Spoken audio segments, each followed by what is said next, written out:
नमस्ते दोस्तों। Sleep story Hindi audio में आपका स्वागत है। ये एक ऐसा चैनल है जहां हर रात मैं आपके लिए एक खास कहानी लेकर आता हूं। कहानियां जो आपको तनाव से दूर ले जाए, जो आपके दिल को छू जाए और जो आपको एक शांत गहरी नींद दे। ये सिर्फ कहानियां नहीं है, ये आपके लिए है एक सुकून भरा अनुभव। आज की रात आपके लिए शांत और सुकून भरी हो। आज की कहानी बहुत ही खास है। दोस्तों, कहानी से पहले सुनने के लिए एक छोटा सा सुझाव। अगर आप कहानी को थोड़ी जल्दी सुनना चाहते हैं तो प्लेबैक स्पीड को 1.25x या 1.5x पर सेट कर सकते हैं।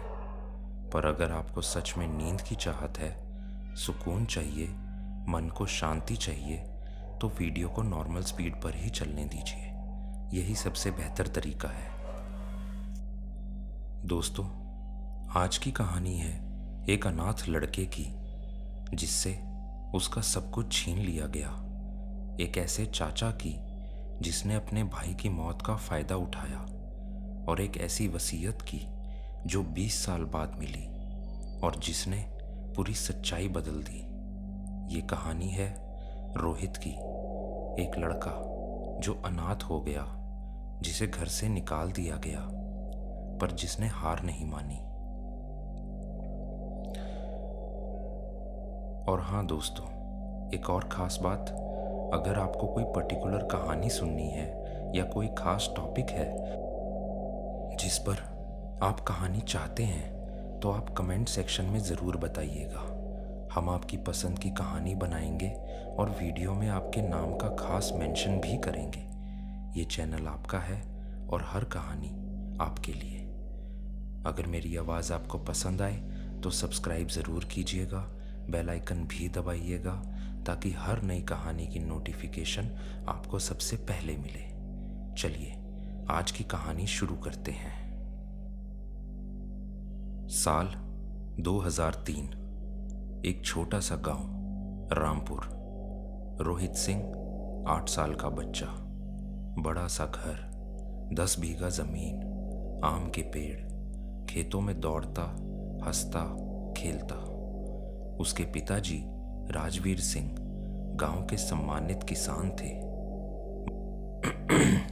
माँ सावित्री प्यार से खाना खिलाती, रात को कहानियां सुनाती। रोहित को याद है वो शाम पिताजी ने उसे गोद में बिठाया था। रोहित बेटा, ये सारी जमीन, ये घर सब तुम्हारा है, तुम बड़े होकर इसे संभालना। रोहित ने मासूमियत से कहा, पापा मैं बड़ा होकर आपकी तरह बनूंगा। राजवीर ने प्यार से उसके सिर पर हाथ फेरा। पर जिंदगी को कुछ और ही मंजूर था। 3 महीने बाद मॉनसून का मौसम, तेज बारिश। राजवीर और सावित्री मार्केट से लौट रहे थे और फिर एक ट्रक, बेकाबू, तेज रफ्तार और एक एक्सीडेंट। दोनों चल बसे। 8 साल के रोहित की दुनिया एक पल में उजड़ गई। वो समझ नहीं पा रहा था क्या हो गया। अंतिम संस्कार में लोग रो रहे थे, पर रोहित बस खड़ा था, सुन्न, एकदम शून्य। उसी दिन उसका चाचा महेंद्र सिंह शहर से आया। महेंद्र राजवीर का छोटा भाई, पर दोनों भाइयों में कभी अच्छी नहीं बनी थी। महेंद्र को बिजनेस में नुकसान हुए थे।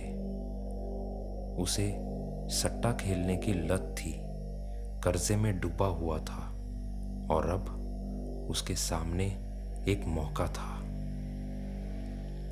अंतिम संस्कार के बाद महेंद्र ने रोहित के कंधे पर हाथ रखा। बेटा, अब तुम अकेले नहीं हो, मैं हूं ना, तुम्हारा चाचा, मैं तुम्हें संभाल लूंगा। रोहित ने उसकी तरफ देखा, आंखों में आंसू। उसे नहीं पता था ये हाथ उसे संभालने के लिए नहीं, बल्कि उसका सब कुछ छीनने के लिए आया है। पहले कुछ महीने महेंद्र ने अच्छा बर्ताव रखा रोहित के प्रति। रोहित को अच्छा खाना दिया, स्कूल भेजा, प्यार दिखाया, पर धीरे धीरे बदलाव आने लगे। एक दिन रोहित ने देखा महेंद्र चाचा कुछ कागजात पर दस्तखत कर रहे हैं। गांव के पटवारी पास बैठे थे। रोहित पास गया। चाचा, ये क्या है? महेंद्र ने झटके से पेपर्स को छुपा लिया। कुछ नहीं बेटा, बस जमीन के कागज हैं। तुम्हारे पापा ने मुझे कहा था मैं इन्हें संभालूं। रोहित को कुछ नहीं समझ आया, पर एक अजीब सी बेचैनी हुई। धीरे धीरे महेंद्र का असली चेहरा सामने आने लगा। वो शराब पीने लगा, जुआ खेलने लगा, खेतों में काम करने वाले मजदूरों को बेइज्जत करने लगा, और रोहित के साथ उसका व्यवहार बदल गया। रोहित, पानी ला। रोहित, मेरे जूते साफ कर। रोहित, स्कूल क्यों जाना है? घर पे काम कर। धीरे धीरे रोहित को एक नौकर की तरह बर्ताव करने लग गया। 2 साल बीत गए। रोहित अब 10 साल का था। एक दिन गांव में एक बड़ा झगड़ा हुआ। महेंद्र ने आधी जमीन बेच दी थी।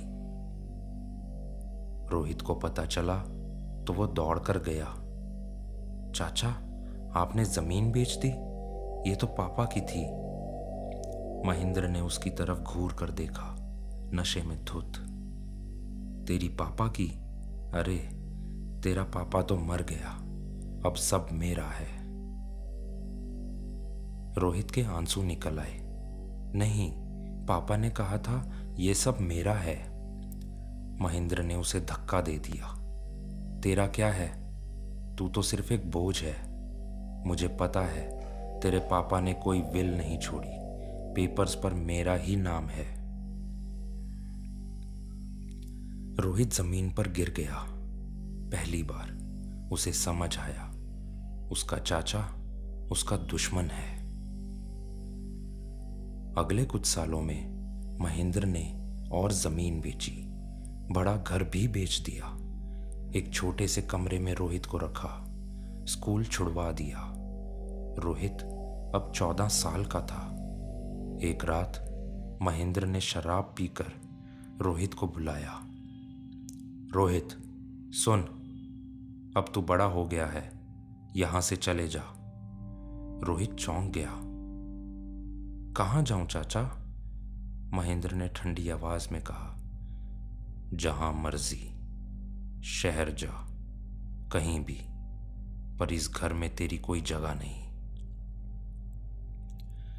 रोहित की आंखों में आंसू आ गए। चाचा, प्लीज, ये मेरा घर है, पापा की यादें हैं यहां। महेंद्र ने हंसते हुए कहा, तेरा घर? देख बेटा, अगर तू कल सुबह तक यहां रहा तो मैं पुलिस को बुलाऊंगा, कहूंगा तूने चोरी की है। उस रात 14 साल का रोहित अपने ही घर से निकल गया। एक छोटा सा बैग, कुछ कपड़े और माँ बाप की एक फोटो, बस इतना। वो पीछे मुड़कर एक बार घर को देखा, वो घर जहां उसका बचपन था, और फिर अंधेरे में चल पड़ा।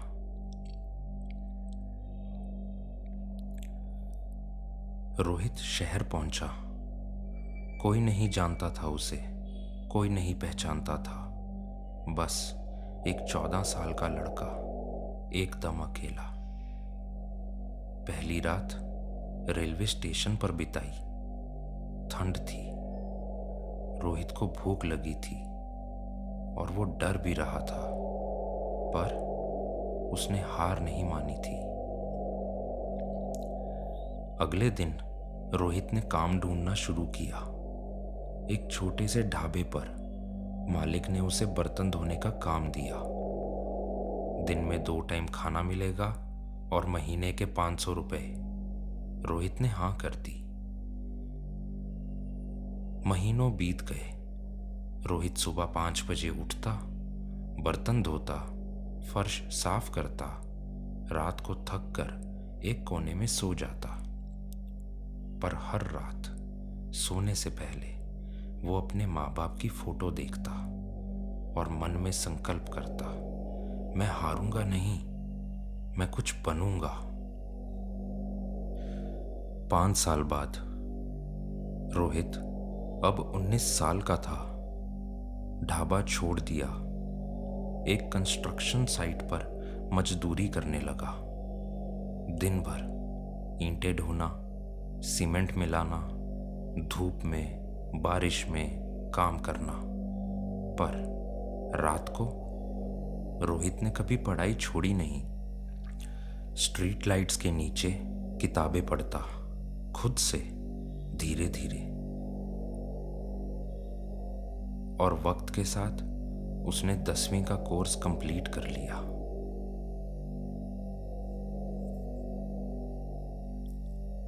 दस साल बाद रोहित अब 24 साल का था।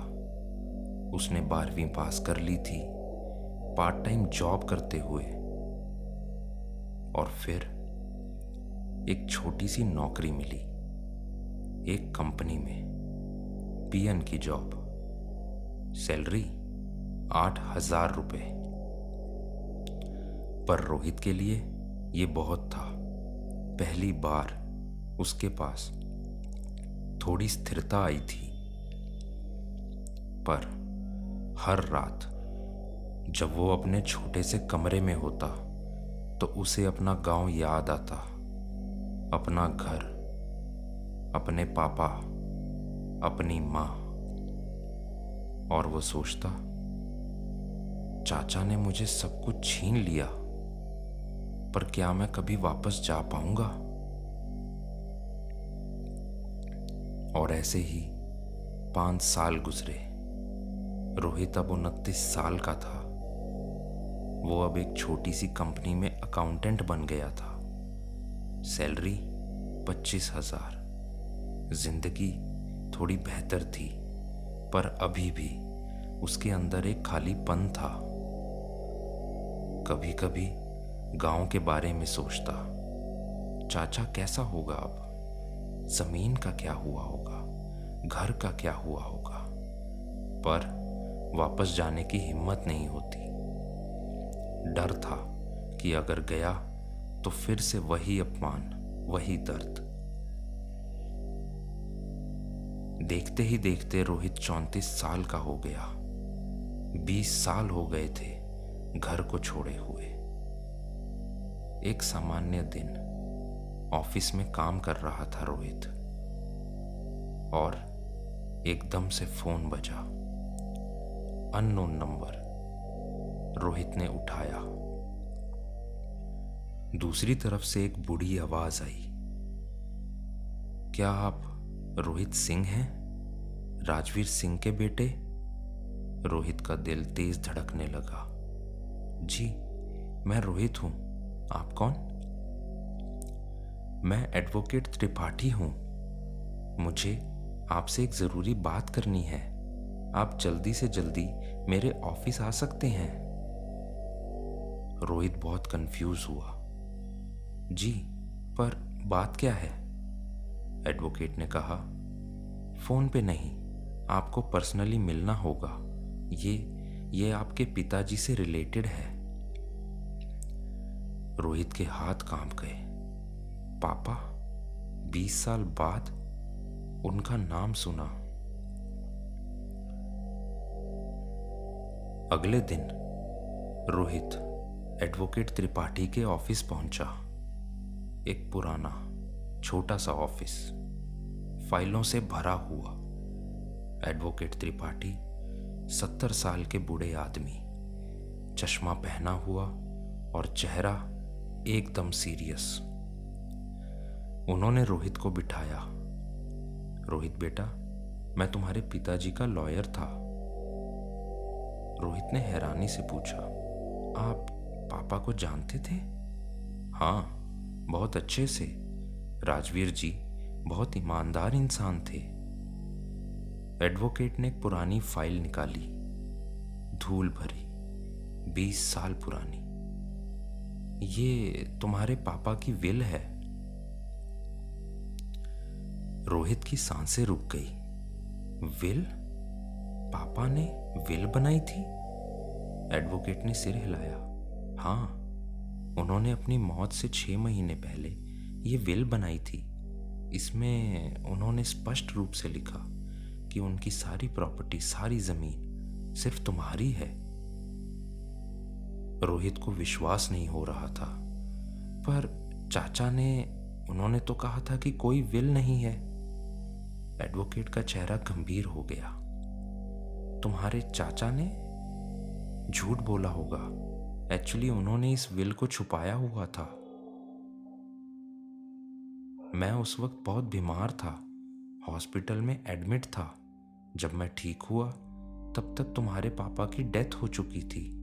मुझे पता चला कि तुम्हारे चाचा ने सारी प्रॉपर्टी अपने नाम कर ली है।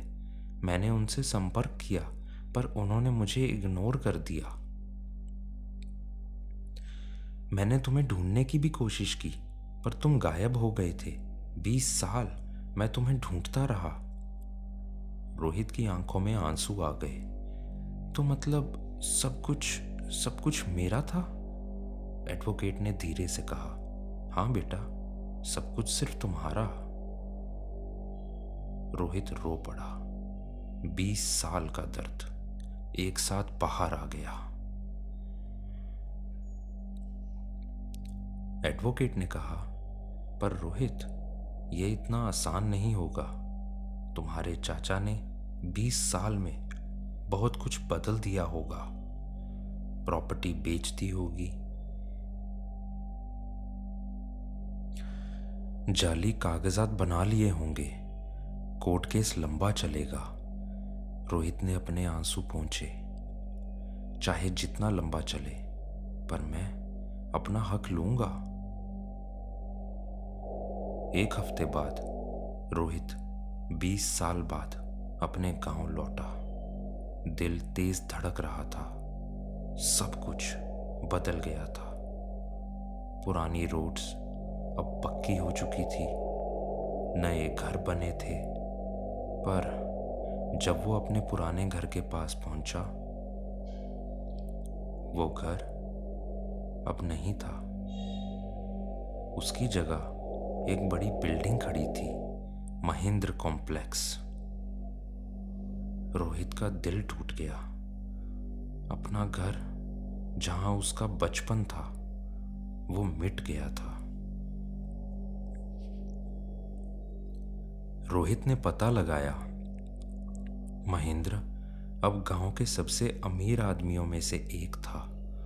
उसकी दुकानें थी, प्रॉपर्टीज थी, पॉलिटिकल कनेक्शंस थे। रोहित उसके नए बंगलों पर पहुंचा। बड़ा गेट, गार्ड खड़ा था। मैं महेंद्र सिंह से मिलना चाहता हूं। गार्ड ने ऊपर से नीचे देखा। अपॉइंटमेंट है? नहीं, पर मैं उनका भतीजा हूं। गार्ड ने अंदर कॉल की। कुछ मिनट बाद महेंद्र बाहर आया। 60 साल का, वजन बड़ा हुआ, कपड़े बहुत महंगे। उसने रोहित को देखा और 1 सेकंड के लिए पहचान गया, पर फिर मुस्कुराया। एक झूठी मुस्कान। रोहित, अरे तू है, इतने सालों बाद। रोहित शांत था। उसकी आवाज में कोई इमोशन नहीं था। हाँ चाचा, मैं आ गया अपना हक लेने।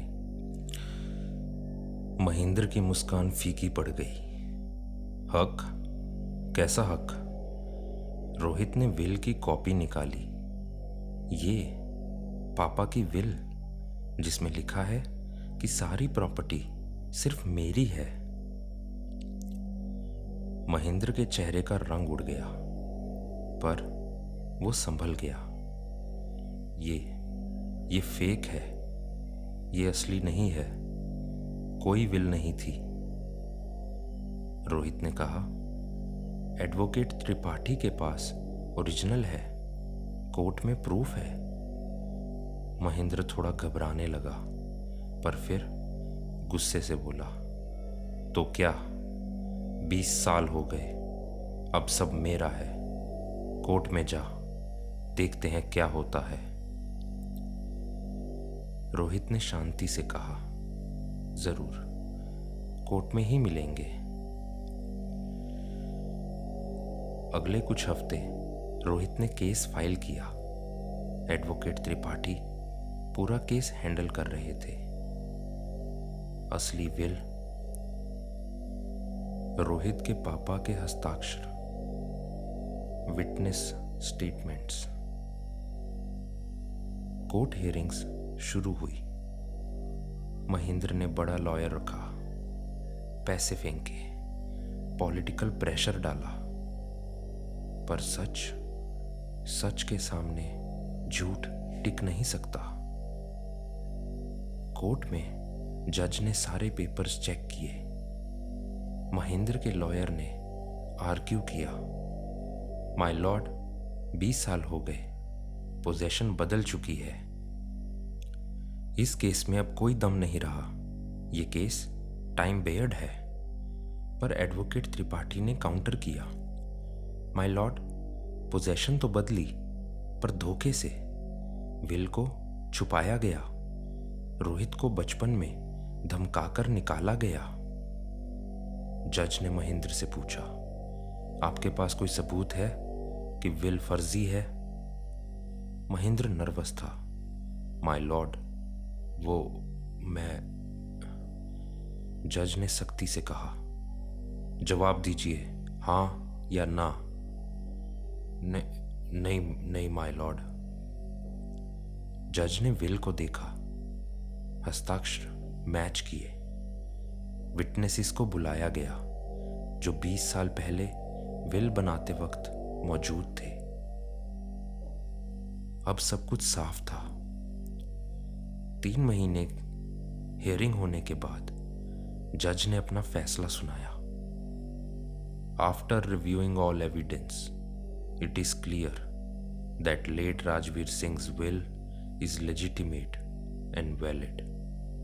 यानी जितने भी गवाह थे उनको चेक करने के बाद ये साफ हो गया था कि जो विल रोहित के पापा राजवीर सिंह ने लिखी थी वो असली थी।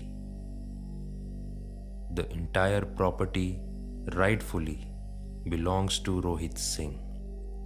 यानी कि जो प्रॉपर्टी है वो जमीन रोहित सिंह के नाम पर हुई।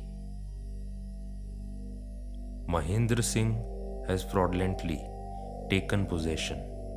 He is ordered to return all properties। यानी कि महेंद्र सिंह ने धोखाधड़ी से अपना कब्जा उस जमीन पर किया और उसे ऑर्डर दिया गया कि सारी जमीन, सारी प्रॉपर्टीज रोहित को वापस की जाए। Furthermore, for forgery and illegal possession, Mahendra Singh is sentenced to 2 years imprisonment। यानी कि जालसाजी और अवैध धारण के कारण महेंद्र सिंह को 2 साल की जेल की सजा सुनाई गई है। कोर्टरूम में एकदम सन्नाटा हो गया। रोहित बस खड़ा था, आंखों में आंसू। 20 साल इस दिन के लिए। कुछ दिन बाद रोहित फिर से गांव में गया। इस बार सब कुछ अलग था। लोग उसे इज्जत दे रहे थे। रोहित बेटा, तुमने बहुत अच्छा किया। महेंद्र ने तो सबको सता रखा था। रोहित उस जगह खड़ा था जहां कभी उसका घर था। अब वहां बिल्डिंग थी। वो बिल्डिंग भी अब उसकी थी, पर उसे वो घर चाहिए था, वो बचपन चाहिए था। जेल में महेंद्र बैठा था। रोहित उससे मिलने गया। महेंद्र ने उसे देखा और नजरें नीचे कर ली।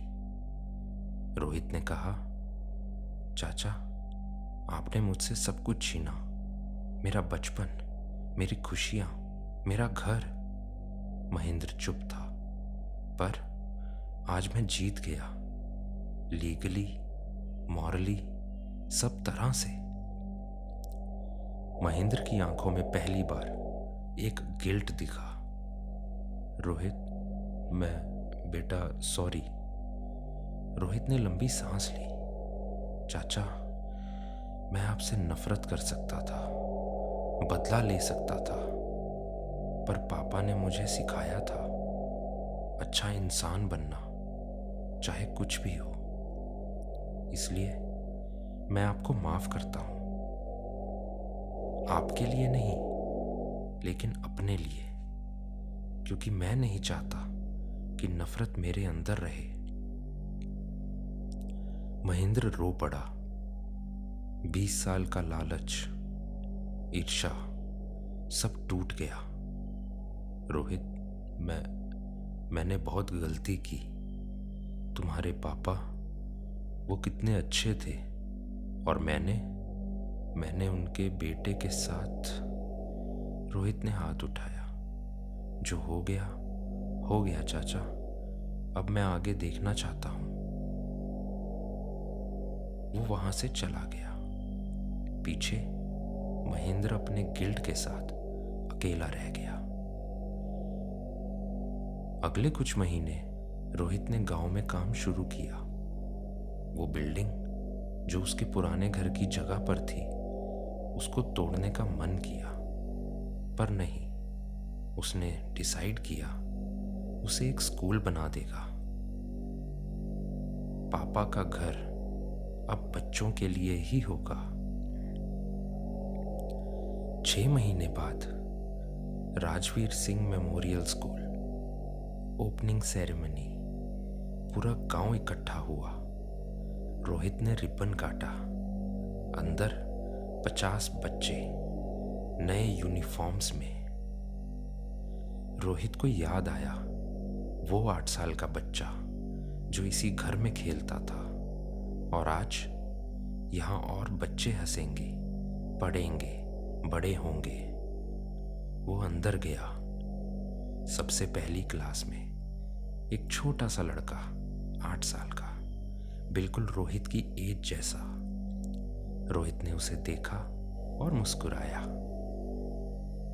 उसने उस बच्चे के सिर पे हाथ रखा, बिल्कुल वैसे ही जैसे उसके पापा ने रखा था।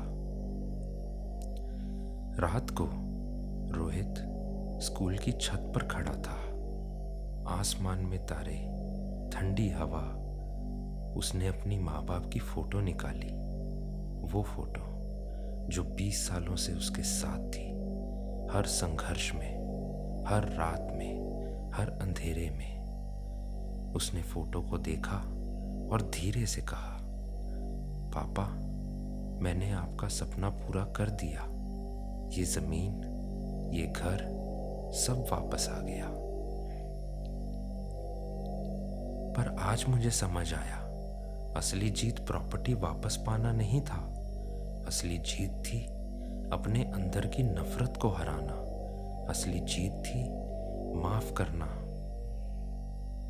और सबसे बड़ी जीत आपकी याद को जिंदा रखना।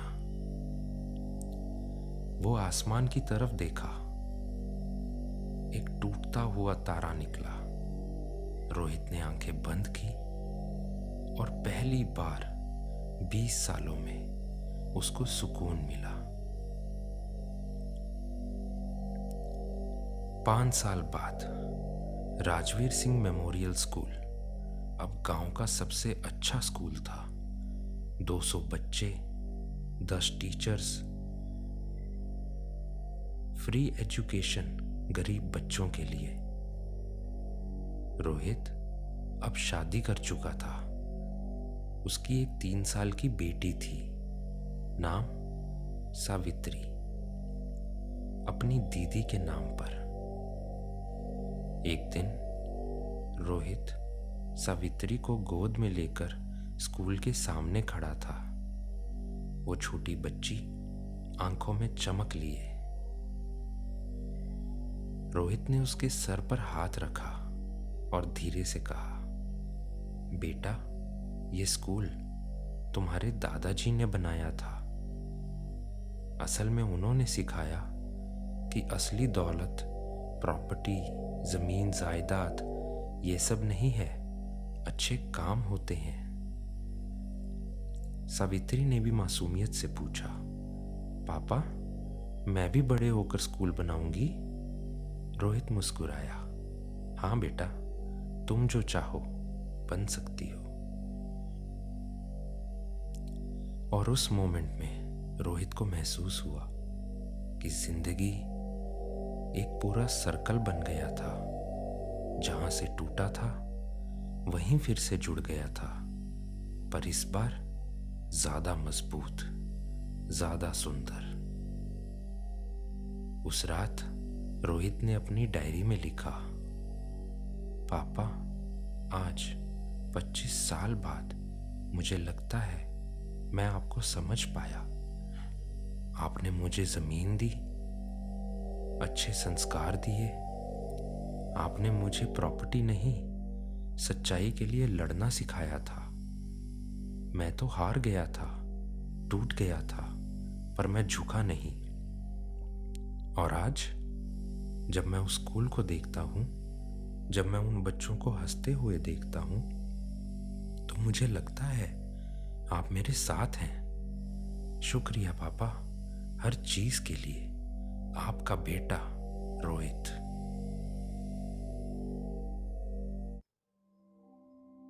दोस्तों, ये थी आज की कहानी। वो वसीयत जिसने 20 साल का झूठ उजागर किया। ये कहानी हमें सिखाती है कि सच कभी हारता नहीं। भले ही 20 साल लग जाएं, भले ही पूरी दुनिया आपके खिलाफ हो जाए, अगर आप सही हैं, अगर आप हिम्मत नहीं हारते, तो एक दिन न्याय जरूर मिलता है। रोहित ने अपना बचपन खो दिया, अपना घर खो दिया, 20 साल बाद स्ट्रगल किया, पर उसने अपनी ईमानदारी नहीं खोई, अपनी मेहनत नहीं छोड़ी, और सबसे जरूरी बात, अपने दिल में नफरत नहीं रखी। उसने माफ कर दिया, और यही असली जीत थी। अब बस आंखें बंद कर लीजिए, वीडियो को चलने दीजिए। बैकग्राउंड में ये शांत सा म्यूजिक आपको ले जाएगा एक शांत और अलग दुनिया में। अपनी सांसों को महसूस कीजिए, धीरे धीरे। सोचिए, अगर आपके जीवन में कोई अन्याय हुआ हो, अगर किसी ने आपको हर्ट किया हो, तो क्या आप माफ कर सकते हैं? माफ करना कमजोरी नहीं है, माफ करना सबसे बड़ी ताकत है। आज की कहानी ने शायद आपके दिल को छू लिया हो, या शायद किसी को याद दिला दिया हो जिसने आपके साथ गलत किया। पर याद रखिए, सच हमेशा जीतता है, और अच्छाई हमेशा बुराई से बड़ी होती है। कमेंट में जरूर बताइएगा कि आपने कभी अन्याय के खिलाफ लड़ाई लड़ी है, क्या आपने कभी किसी को माफ किया है। अगर आप चाहते हैं कि हर रात ऐसी ही दिल को छूने वाली कहानियां सुने, तो चैनल को जरूर सब्सक्राइब कीजिएगा। शुभ रात्रि दोस्तों, गहरी नींद आए, सपने शांति से भरे हों, और जब आप सुबह उठें तो एक नई उम्मीद के साथ। क्योंकि याद रखिए, हर रात के बाद एक नया सवेरा जरूर आता है।